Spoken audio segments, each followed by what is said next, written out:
बोलो श्री कृष्ण भगवान की जय। श्री कृष्ण भगवान अर्जुन से कहते हैं कि विषयों का चिंतन करने वाले पुरुष की उन विषयों में आसक्ति हो जाती है। आसक्ति से उन विषयों की कामना उत्पन्न होती है और कामना में विघ्न पड़ने से क्रोध उत्पन्न होता है। क्रोध से अत्यंत मूढ़ भाव उत्पन्न हो जाता है। मूढ़ भाव से स्मृति में भ्रम हो जाता है। स्मृति में भ्रम हो जाने से बुद्धि अर्थात ज्ञान शक्ति का नाश हो जाता है और बुद्धि का नाश हो जाने से यह पुरुष अपनी स्थिति से गिर जाता है। परंतु अपने अधीन किए हुए अंतःकरण वाला साधक अपने वश में की हुई राग द्वेष से रहित इंद्रियों द्वारा विषयों में विचरण करता हुआ अंतःकरण की प्रसन्नता को प्राप्त होता है। अंतःकरण की प्रसन्नता होने पर इसके संपूर्ण दुखों का अभाव हो जाता है और उस प्रसन्न चित्त वाले कर्मयोगी की बुद्धि शीघ्र ही सब ओर से हटकर एक परमात्मा में ही भली भांति स्थिर हो जाती है। न जीते हुए मन और इंद्रियों वाले पुरुष में निश्चयात्मिका बुद्धि नहीं होती और उस आयुक्त मनुष्य के अंतःकरण में भावना भी नहीं होती तथा भावनाहीन मनुष्य को शांति नहीं मिलती और शांति रहित मनुष्य को सुख कैसे मिल सकता है। क्योंकि जैसे जल में चलने वाली नाव को वायु हर लेती है, वैसे ही विषयों में विचरती हुई इंद्रियों में से मन जिस इंद्रिय के साथ रहता है वह एक ही इंद्रिय इस आयुक्त पुरुष की बुद्धि को हर लेती है। इसलिए हे महाभाव, जिस पुरुष की इंद्रियों के विषयों में सब प्रकार निग्रह की हुई उसी की बुद्धि स्थिर है, संपूर्ण प्राणियों के लिए जो रात्रि के समान है, उस नित्य ज्ञान स्वरूप परमानंद की प्राप्ति में स्थित प्रज्ञ योगी जागता है। और जिस नाशवान सांसारिक सुख की प्राप्ति में सब प्राणी जागते हैं, परमात्मा के तत्व को जानने वाले मुनि के लिए वह रात्रि के समान है। जैसा नाना नदियों के जल सब ओर से परिपूर्ण अचल प्रतिष्ठा वाले समुद्र में उसको विचलित न करते हुए ही समा जाते हैं, वैसे ही सब भोग जिस स्थिति प्रज्ञ पुरुष में किसी प्रकार का विकार उत्पन्न किए बिना ही समा जाते हैं, वही पुरुष परम शांति को प्राप्त होता है। भोगों को चाहने वाला नहीं, जो पुरुष संपूर्ण कामनाओं को त्याग कर ममता रहित, अहंकार रहित और स्पृहा रहित हुआ विचरता है, वही शांति को प्राप्त होता है। अर्थात सब शांति को प्राप्त हैं। हे अर्जुन, यह ब्रह्म को प्राप्त हुए पुरुष की स्थिति है। इसको प्राप्त होकर योगी कभी मोहित नहीं होता और अंत काल में भी इस ब्राह्मी स्थिति में स्थित होकर ब्रह्मानंद को प्राप्त हो जाता है। तीसरा अध्याय। अर्जुन बोले, हे जनार्दन, यदि आपको कर्म की अपेक्षा ज्ञान श्रेष्ठ मान्य है तो फिर हे केशव, मुझे भयंकर कर्म में क्यों लगाते हैं। आप मिले हुए से वचनों से मेरी बुद्धि को मानो मोहित कर रहे हैं। इसलिए उस एक बात को निश्चित करके कहिए जिससे मैं कल्याण को प्राप्त हो जाऊं। श्री भगवान बोले कि हे निष्पाप, इस लोक में दो प्रकार की निष्ठा मेरे द्वारा पहले कही गई है। उनमें से सांख्य योगियों की निष्ठा तो ज्ञान योग से और योगियों की निष्ठा कर्म योग से होती है।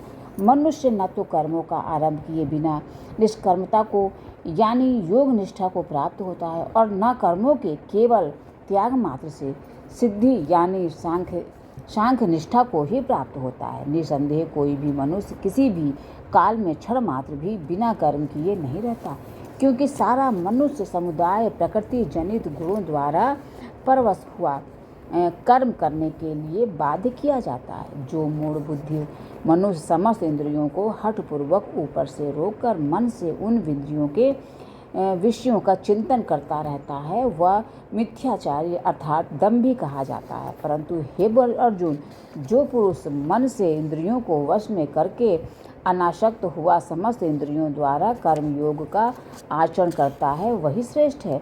तो शास्त्र विहित कर्तव्य कर्म कर, क्योंकि कर्म न करने की अपेक्षा कर्म करना श्रेष्ठ है तथा कर्म न करने से तेरा शरीर निर्वाह भी नहीं सिद्ध होगा।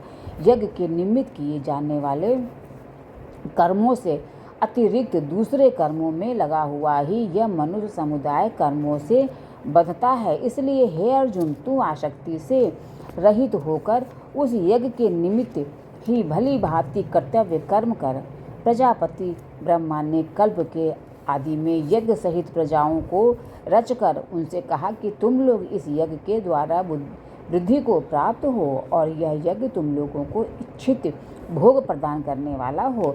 तुम लोग इस यज्ञ के द्वारा देवताओं को उन्नत करो और वे देवता तुम लोगों को उन्नत करें। इस प्रकार निस्वार्थ भाव से एक दूसरे को उन्नत करते हुए तुम लोग परम कल्याण को प्राप्त हो जाओगे। यज्ञ के द्वारा बढ़ाए हुए देवता तुम लोगों को बिना मांगे ही इच्छित भोग निश्चय ही देते रहेंगे।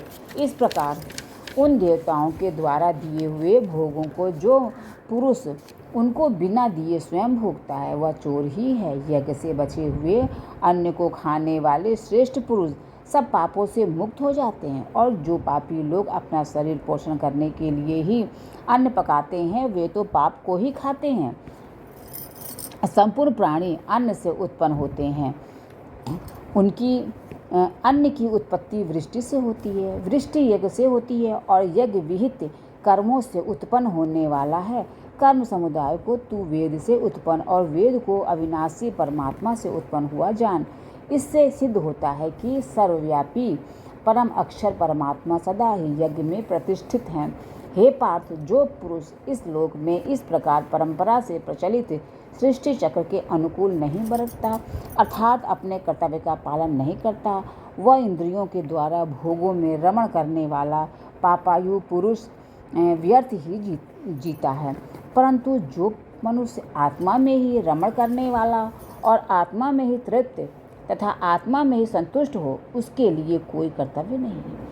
उस महापुरुष का इस विश्व में न तो कर्म करने से कोई प्रयोजन रहता है और न कर्मों के न करने से ही कोई प्रयोजन रहता है, तथा संपूर्ण प्राणियों में भी इसका किंचन मात्र भी स्वार्थ का संबंध नहीं रहता। इसलिए तू निरंतर आसक्ति से रहित होकर सदा कर्तव्य कर्म को भली भांति करता रहे, क्योंकि आसक्ति से रहित होकर कर्म करता हुआ मनुष्य परमात्मा को प्राप्त हो जाता है। जनक आदि ज्ञानी जन भी आसक्ति रहित कर्म द्वारा ही परम सिद्धि को प्राप्त हुए थे। इसलिए तथा लोक संग्रह को देखते हुए भी तू कर्म करने के ही योग्य है, अर्थात तुझे कर्म करना ही उचित है। श्रेष्ठ पुरुष जो जो आचरण करता है अन्य पुरुष भी वैसा वैसा ही आचरण करते हैं। वह जो कुछ प्रमाण कर देता है समस्त मनुष्य समुदाय उसके अनुसार बरतने लग जाता है। हे अर्जुन, मुझे इन तीनों लोकों में न तो कुछ कर्तव्य और न कोई भी प्राप्त करने योग्य वस्तु अपर्याप्त है, तो भी मैं कर्म में ही बरतता हूँ। क्योंकि हे पार्थ, यदि कदाचित मैं सावधान होकर कर्मों में न बरतूं तो बड़ी हानि हो जाए, क्योंकि मनुष्य सब प्रकार से मेरे ही मार्ग का अनुसरण करते हैं। इसलिए यदि मैं कर्म न करूं तो ये सब मनुष्य नष्ट भ्रष्ट हो जाए और मैं संकरता का करने वाला हूँ तथा इस समस्त प्रजा को नष्ट करने वाला बनूं। हे भारत, कर्म में आसक्त हुए अज्ञानी जन जिस प्रकार कर्म करते हैं, आसक्ति रहित विद्वान भी लोक संग्रह करना चाहता हुआ उसी प्रकार कर्म करे कि परमात्मा के स्वरूप में अटल स्थित हुए ज्ञानी पुरुष को चाहिए कि वह शास्त्र विहित कर्मों में आसक्ति वाले अज्ञानियों की बुद्धि में भ्रम अर्थात कर्मों में अश्रद्धा उत्पन्न न करे, किंतु स्वयं शास्त्र विहित समस्त कर्म भली भांति करता हुआ उनसे भी वैसे ही करवावे। वास्तव में संपूर्ण कर्म सब प्रकार से प्रकृति के गुणों द्वारा किए जाते हैं, तो भी जिसका अंतःकरण अहंकार से मोहित हो रहा हो, ऐसा ज्ञानी मैं करता हूँ ऐसा मानता है। परंतु हे महाभाव, गुण विभाग और कर्म विभाग के तत्वों को जानने वाला ज्ञान योगी संपूर्ण गुण ही गुणों में व्रत रहे हैं, ऐसा समझकर उनमें आसक्त नहीं होता। प्रकृति के गुणों से अत्यंत मोहित हुए मनुष्य गुणों में और कर्मों में आसक्त रहते हैं। उन पूर्तियां न समझने वाले मंदबुद्धि अज्ञानियों को पूर्तियां जानने वाला ज्ञानी विचलित न करे। मुझ अंतर्यामी परमात्मा में लगे हुए चित्त द्वारा संपूर्ण कर्मों को मुझ में अर्पण करके आशा रहित, ममता रहित और संताप रहित होकर युद्ध कर। जो कोई मनुष्य दोष दृष्टि से रहित और श्रद्धा युक्त होकर मेरे इस मत का सदा अनुसरण करते हैं, वे भी संपूर्ण कर्मों से छूट जाते हैं। परंतु जो मनुष्य मुझ में दोषारोपण करते हुए मेरे इस मत के अनुसार नहीं चलते हैं, उन मूर्खों को तू संपूर्ण ज्ञानों में मोहित और नष्ट हुए ही समझा।